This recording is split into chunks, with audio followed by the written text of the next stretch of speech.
Another thing I'm working on here, guys, AC compressor or pump, whatever you want to call it. Didn't need to do this, but this is my old one. Yeah, it was bad. Just was dirty and grimy, taking off the top plate because you have to replace it because it comes like this with the low side little fitting on it there. So you got to take that off and put this on. Not a big deal. It's just, you have to swap it. But I can clean this up because I can't put it back on like that. So I can't get it cleaned up. I'm going to take it to my friend's shop and have him sandblast it and try to keep everything out of it as much as possible. So yeah, and all that green stuff you're seeing is dye, so find leaks, because years ago I was having so many issues with my car. Believe it or not, before turbine stuff, I probably spent close to $1,000 on making sure the AC worked, because that's how important it was to me. So bought brand new hard lines, soft lines, every seal, everything you can think of on the outside of the car I had to buy except for the pump. That's the only thing I didn't buy. Everything else had to be replaced. Trying to fix it, and it ended up just being seals. And yeah, it sucks. It's pretty much spent $1,000 to find out it was one of the lines was leaking, and then everything else was just O-rings. So I replaced all the O-rings, and now I legitimately keep AC O-rings all the time. These are the ones that you have to use, these green ones. So yeah, I just keep those here just in case because it bothers me that much. But yeah, so just wanted to see what it looked like. It looks way nicer on there. Now I need to get a PHR front cover for this too, because that doesn't look good. You got to get a cover on this so it looks pretty at least. But yeah, I need to swap the cover over, and let's see if it looks better than this after I clean it up some. So now I need to take this off, swap it over to this one, and the piece I took off of there, I just cleaned up and it's sitting outside drying. So got to pop this off, and then I'll put the other one on it here. I guess I'll reuse these bolts too, because the ones that came off it here, a little crusty, a little corroded. Still trying to find a place locally that'll do zinc coating. I want to really zinc all these bolts. Like I have a huge bucket of bolts. Don't even care if they don't put them in order. I'll dig through it. I'm taking pictures of stuff where it needs to go, and then I'll take care of it after the fact. But I just need someone that'll clean them up and then zinc coat them. So yeah, but let's pop this off, put the new plate on it. Also got a few more parts in here, guys. I got a new condenser, like you guys saw there. Mine was kind of messed up. So finally got a new one here. Let's go ahead and give you guys that part number. That is upside down. So I'm turning the camera upside down here, but there's the part number for that. Now I also bought a new dryer, and believe it or not, that's how it came from Toyota, like half sprayed, all scratched up like this. Not too impressed, but this is the part number from that. Directly. The one actually, I believe it or not, that I got off Amazon, that was a Denso one. Came with all the Denso packets and all that stuff. Was nicer, like nicer packaged and cleaner and everything else too. But yeah, I did find out apparently that some of the guys, when you got these back in the day, or their OEM ones, weren't painted. Both the ones in my wife and in my car were already painted black. So I don't know, but these all come painted black like this now. These lines I had to go ahead and paint black also. Just put some new stainless steel bolts in it, because why not? I could just refinish the factory ones, but I figured might as well just do this. And my buddy was kind enough, that's why it doesn't match, but he actually sandblasted this bracket and these brackets here because they were just completely gone, and then painted them for me. Doesn't match, but again, you won't be able to see any of this. This is just to keep it protected. Same reason I painted all this gloss black. It was just pretty much to put a protective coating on it to put it back in there. But yeah, and again, I didn't really need to replace this or the dryer, but I'm like, I already have it all apart. This was bent up and stuff, and I was like, man, I was afraid it was going to start leaking. Might as well put a new dryer in when you're doing all this, and it's cheap. I think from Toyota it was 30 bucks, but off Amazon when it was still in there it was like $12, so I was going to buy another one of those. But they're uber cheap, super cheap. This was like $2 something. It wasn't that cheap, unfortunately. When you're doing all this too, especially if you're reusing all your hard lines, go down to Advanced Auto, AutoZone, Harbor Freight, wherever, and grab these HNBR O-rings. These are meant for anything to do with your AC system. You can't use nitrile, or you can't use Viton. It'll go right through it. These are designed for the refrigerant. They all look pretty good to me, but I figured replace it, because getting back up in here sucks. I had this one leak on my car back in 2011, I guess from just years and years of sitting, and it sucked to replace. So that was miserable, and I never want to have to do that again. So I was like, yep, not doing that. So I'm gonna go take this down the basement now, since it's all nice and new, and yeah, just store it away and start working on the rest of the car. So guys, I've got the car down off the lift. Switched things around here. This wheel setup worked out awesome. So this is just, look, can move it all around. That worked out fantastic. And I kept seeing people saying like, those things aren't gonna hold the weight, blah, blah, blah. And they kept saying like they're 300-400 pounds. Like, no, if I was down there, I could show you its sticker on it. I believe it was 800 or 900. We'll just say 800 even, but I think it was 900, but we'll just go low, right? So that is 1,600 pounds that can hold, right? The car with full weight in it is around 3,300 pounds. There's nothing in it. There's no cradle. There's nothing up front here. And it still has rear wheels. They're holding the weight back there. They're fine, right? That thing is not going anywhere. And again, this isn't to like drive on it, like you're just pushing it around the garage. It'll be fine for the stagnant that we're gonna be using it for. Those are 8-inch wheels also, so they roll really well. But what I'm gonna do here is I'm gonna push the car out. This is gonna be a little sketchy. I'm gonna push the car out and just yank the e-brake. I did it yesterday, but it's just not fun to do, period. It's just not a very pleasant thing, so let's try this. This isn't sketchy at all, sketchy at all, sketchy at all. This isn't sketchy at all, sketchy at all, sketchy at all. As soon as it gets out past a certain point, there we go. Get a little bit more. Slowly. This is where, again, sketchy. So let get out so far.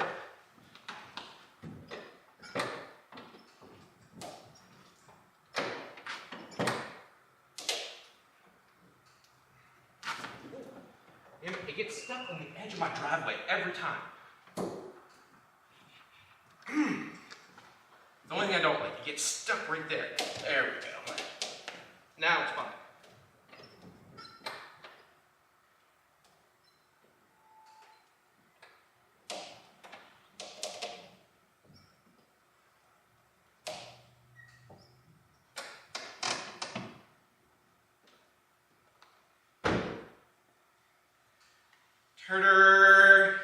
As it goes kind of sideways. So again, no steering wheel, no nothing there. So it's not exactly ideal, but as you see, it does work.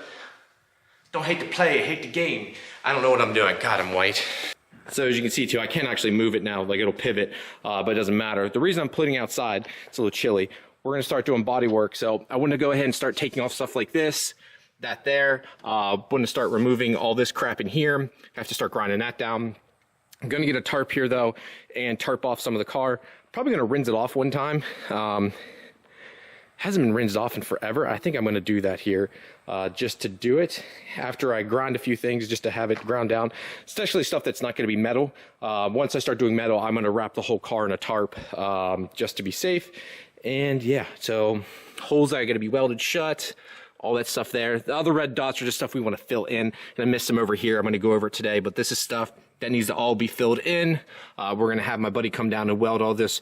Brett Hoovey and my buddy Rob are gonna help me out. So I'm gonna try and do this even nicer than we did Cats. Kind of rushed that one more than I would have liked. So I wanna try and do this one a little bit better and go from there. So I shut up now and let's start removing some of this. All right, so guys, you saw I did some of the body stuff yesterday, but now Brett is here. Hi, buddy. Hello. He is helping me weld these holes shut. So he's the one that made the downpipe for the wife's car. And now we are going to fill these holes in. And I say we, but he's going to do it. And he's using a MIG welder this time. Can you explain why we're using a MIG instead of TIG this time? Quicker heat dissipation. It's going to plug the hole and cool very, very quickly. Okay. Less warpage, better fill. Now, another thing is, this doesn't have any gas. And there's gas MIG and there's non-gas MIG. What's the... No real answer there? No, flux core, it's a little dirtier. We can be out in the wind. Ain't got to worry about the weld. The base material will be in as perfect, as clean. Using a argon mix, gas MIG, everything's pretty much got to be spotless, controlled environment. We don't got none of that today. We are outside, boys and girls. It's beautiful here today for once, Pennsylvania, but yeah. So I'm gonna leave him alone now. I'm gonna take some video of him welding, but get these holes shut and hopefully get this thing to body work.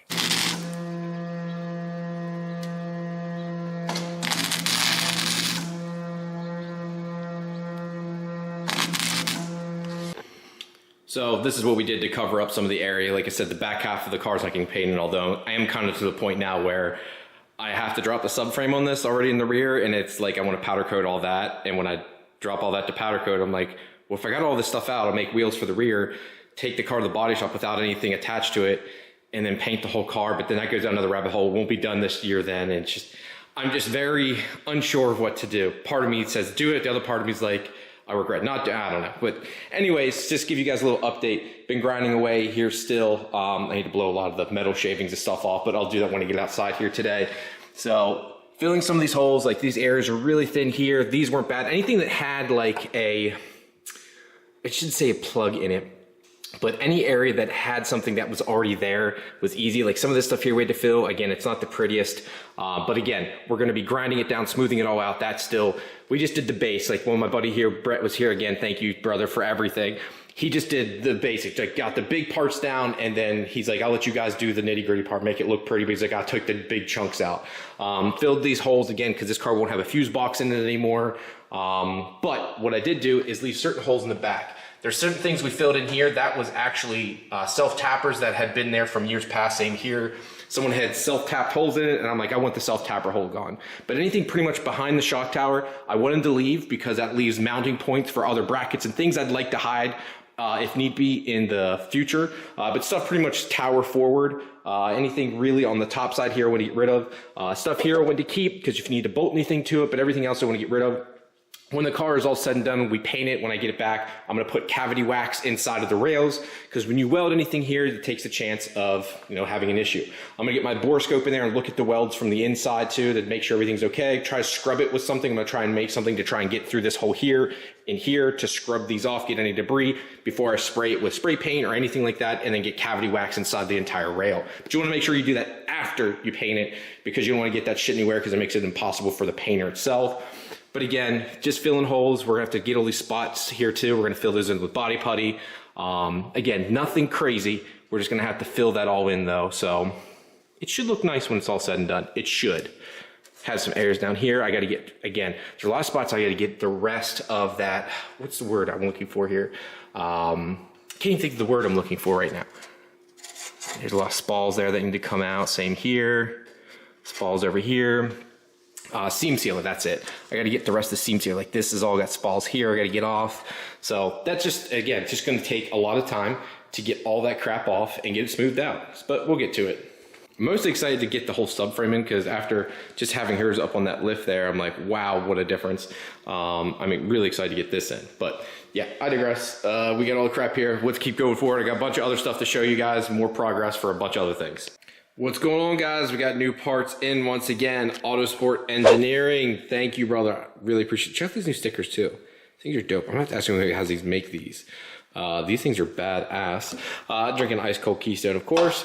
And we're installing these new parts. So I actually have a set of R35 coil brackets. The difference is now he incorporated the little billet piece here instead of this being a little plastic nipple. Shouldn't say nipple, but a little standoff. I like this because when you're changing coils, if you got to change your plugs often, which a lot of guys at this power level are doing, you have to always worry about that little shim now, or a little standoff. Now, is it a massive deal? No. But it is nice, so it's, well, incorporated. Obviously, this takes more machine time. It costs more to do so. Because you got to think about it, you got to haul out all that material just to keep these. To me, it is absolutely worth it. Makes perfect sense to me. I really much like it this way. I prefer it this way. I'm very happy. The other thing I will say is I love having these Coilpacks. They're simple. No igniters needed now. 3-wire, very basic. He also incorporates and brings in these plastic pieces here. He machines these in-house, these little plastic pieces, and then buys these rubber boots, which are the OEM rubber boots. They keep you from having the issues of spark blowout. I've seen some other R35 setups that just don't work that well. He was smart and decided to use, hey, we'll use the factory boot because we know it works and it's effective. You can also buy these online at a few retailers, so if they end up going bad, you can replace them, which is nice. This is what it looks like factory. And you just take this stock off here and we'll put this on it. Actually, I can show you here real quick. So guys, what you're gonna do is literally take this, see how I'm like twisting it. I know it seems like I'm going crazy, but you just kind of do that. Now, there's two things here. You wanna keep that spring, and inside of here too, so we're gonna get rid of this piece here, throw it away. You wanna keep this spring, keep that right there, and you wanna make sure you don't lose this little pill. Not sure what it exactly is, but you don't wanna lose it. You need to keep that. So throw the pill back in, and let's keep it like this, upside down. Throw this inside of here, and then this goes in like that, okay? And now you're gonna wiggle this around. So just till it lips over, so it's not fully lipped over yet. Just keep playing with it, there it goes. Now throw it aside, there we go, and that's it. So you can see, this is how it should look. So we'll just take one here. This is how it should look when done. Very simple, effective, can move around, whatever. Keeps from arcing, very basic setup, keeps a lot of the factory stuff. So it keeps as much of the factory part up here and factory boot down here. Simple and effective, and it works. So let's go ahead and install one of these so you guys can see what it looks like. First thing you guys are gonna do is obviously sit these brackets down in. Autosport Engineering on my set, again, I don't know. He changes this every once in a while, so Autosport Engineering is facing back that way, so when you look for the back in, that's how it should look. But if you guys wanna see how the brackets sit in there, so it gives you better indication, you can see how it's notched out here to give more room and stuff. So if you guys can see, it has more room than it needs. And again, I think this is because there's different types of covers and everything else. He has modified these over the years to fit different valve covers, different galleyways, this, that, and the other. So if you see like cutouts or things that are different, you're like, why is it like that? It's because he has to make them fit around every other aftermarket product, this, that, and the other. So that's where all these changes come. PRP is another company in Australia, and you do the same thing. Like they're constantly making revisions, just how it works. So first stud there, you literally just drop this down in, push that, and you should hear it click in just like you would before. There you go, here, that's it. And it just sits in there like so. Now I gotta bolt it down here, but just gotta grab a bolt. It's that simple, guys. There's that much, it's that easy. Like it's nothing crazy, y'all. So let's bolt these up. And then I want you guys to see too, I wish I had a harness here with me. I had tested this before in someone else's car, but you can remove the harness without taking it out. It is tight, don't get me wrong, it is definitely tight, but it can be done without taking out the coil pack every time. Now, 9 times out of 10, if you're taking out the off the harness for a reason, you usually take a coil pack out, so it wouldn't matter. But I just want you guys to see that because I know you're all going to say, why is it so close? Again, these are aftermarket covers that Autosport Engineering also makes. These are his non-VVTi ones, but he is nice and smart about this because this is the one thing I hated about my OCD works. OCD didn't machine out this part. So this lip here, you guys can see, this little lip here is like, comes out and flush, and on the inside was the same. So see how it has this lip here? It machined back in. Well, because it was so tight in here, you couldn't run coil packs like this. This would never work because it hit. That little bit of room it's a huge deal. It makes a massive deal when you're trying to put aftermarket coil packs like this in. As you can see, it actually sits over top of here. Once you put the plug in, it needs that room. Factory has that, but some of these aftermarket valve covers don't. But I digress. Let's pop the rest in and then put a bolt in. The only thing I'm changing, and I want to mention this too, I like using stainless steel for the top just because, well, I don't know, I just do. He supplies these ones here. Again, there's nothing wrong with them. They are coated, zinc coated steel. I just always use stainless because, I don't know, I think it looks nice and it's just my thing. It's nothing wrong with it, but I'm being nitpicky. I digress, and let's put these in.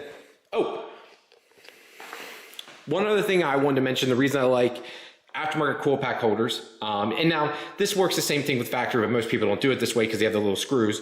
But this bolts directly to the head. And when you're removing the coil pack every time, you're running it up and out of the aftermarket threads here and not the head itself. So when you're taking things in and out, if you do damage anything, it's a coil pack bracket and not the head. Rather damage a bracket than the head itself. These brackets don't need to come out every time, even when you change spark plugs. You can see it right down in there. All right, guys, and this is what it'll look like once it's installed. This is it. I mean, it's just that basic. So coils all face that way there. Again, I replaced it all with these little stainless steel bolts because why not? I just had them laying around. Man, that's just how I look at it. So everything's bolted up. They all face that way. And I wanted to show the clearance here. Here's my finger. Plenty of clearance. Fits in there nicely. No need for an igniter now like you do factory coil packs. From all the testing, a company called PRP did a bunch of testing on these. These had the highest millijoule rating besides IGN 1As, Igna 1As, whatever you want to call it, which were double these, but they are massive. I mean, I understand why, because they're huge. They have to be set off to the side, or the ones that sit on top can't fit in a factory coil cover. These are the ones that have the best as of right now. Although I'm very curious, the new GR Yaris or GR Corolla, the all-wheel drive turbo 3-cylinder, apparently the coil packs on those should outdo these. So I'm kind of looking forward to that, because if that's the case, as soon as they come out, I have those Yaris coil pack holders. I'm going to swap them in and test them and see how they do. That'd be really intriguing to see how well they do, just for that reason. Be cool, because if it's the same stock length and everything else, that means you wouldn't have to do all the modifications like I did today. So someone like Autosport Engineering could sell you the brackets, which they already have. You could bolt them in, and you could have This is a factory stock. You don't need to do, take the stock apart. Now that's a big deal, but it is nice when you can just have something you could drop in. So we'll take a look at all that, but for now, this is the best of the best. There's nothing else out there you're gonna get besides an IGN 1A, but again, that will sit outside of it. Or you can use factory coil packs, but you need to buy like a big M&W igniter, $1,500, $2,000 igniter that you got to keep down by the ECU. I didn't want to do that. I want to keep it as simple as possible. If I have to, I'll gap these down, but these should be good without gapping to like 1,100 wheel horsepower, without gap. So out of the box at, 32, 33 thou, this thing doesn't need gapped. It's insane. 1,100 wheel horsepower. But once I get past that, I'm gonna have to start gapping them down. But again, I think even a 20 thou, this thing should do 1,400 wheel horsepower without blowout or spark issues. I am also doing a little bit of an oil change and check over of this car here, looking for any leaks or issues or anything. So far, so good. I did find little things like this fitting here. If you can see, that's Toyota pink/red. I think it's coming out past her. Maybe that was there before, but that's all it is. It wasn't over the fitting here. What did I find else? There's a little bit here from the top fitting, which I know from day one has been a little bit of an issue. I think when I replaced this line, there was some oil here, but I just replaced the line. I think oil dripped down and out. Again, not a big deal. Dipstick is now fixed. I did my bag trick when doing the oil filter housing, or oil filter replacement. You put a, do I have any out here? Sorry, bending underneath the lift. Wish it went a little bit higher. You put like a, not a paper bag, but like a Walmart bag or something nicer, because Walmart bags always have holes in them, but something like that. Wrap it around the filter so when you take it out, all the oil falls in there. I still put rags underneath and it keeps it from making a mess. So when I change the oil every 1,000, 1,500 miles, when you run 85, I change it a lot more often. So if you're wondering why I do it so few miles, it keeps it from putting a mess down everywhere. And the only reason I took this off is because I wanted to see if there's any bolts that fell down, any issues. I just wanted to do a check over the car. Everything's great. Again, this thing's a godsend from one, keeping the underside of the engine protected. If anything gets hit, this will get hit first. It is obviously pretty dirty, but again, it's on the underside of the car. And yeah, it's nice. Some of the washers fell off. I got to put all the nuts washers back on. And then this here is nice. That's unfortunate. My tow hook and then a strap did that. But yeah, this keeps the bumper rigid. So I'm gonna bolt that all back up, put the car down, take it for a rip. Again, I love the wastegate placement now. The whole underside of this car needs redone. Look at this, all right? And then look at that. So look how nice, this is all powder coated. I know I'm going off subject here, guys. I'm going all over the place. Look at that. And then look at this hog. Again, I wasn't able to get up under this to do all that. Look at all that too. That's on my list. I want to do this car over. There's just a never-ending cycle of just spending money. That's just all I do, I feel like. So yeah, that's that. That looks great. Happy with that. I know when I did this, I forget this was in Ocean City. Had a little bit of a bottom out there, but everything else is good. Oh, I did notice this fitting here. See if I can get some on my finger. It had a little bit of residue on this fitting here. I think that needs tightened up, but this one was good. Heat shielding was good. No leaks anywhere else. No leaks out of the dipstick tube. And this thing here always leaks, but it doesn't leak out. It just does that, gets wet around it and then stops. Super weird, not sure why. Just finished buttoning this up. I decided to wipe all this down. It was just crusty. It's been on there for a year, went to Ocean City and stuff, so I had some, I was surprised how much sand was built up in the back there. Not on this actually, but back on that metal piece there, has like a lip and stuff. There was sand built up in there. I don't drive on the beach, I don't do any of that stuff, just drive down the road. I was surprised. Again, it's only been there. I was just really shocked. But this is a nice piece, again, keeps the bumper super rigid. That there was, again, my fault. That wasn't from us, actually. It was from the dyno, now that I remember. So when next time we do straps, we're going to have to be a little more careful. Bring it over more this way. But I love this setup. And again, some people have said about water and dirt. It actually has, see if they'll show here. There's like a gap right here. You can see I get my finger in. So unless you're running, Jesus, a fire hydrant through here, you're not going to get water or anything stuck in here. And again, this has drains off both sides. And there's pieces I can go here on the side, but I have them off right now just for access. And I work on my car so much, there's kind of got in the way. But I love having this and this piece. It's perfection.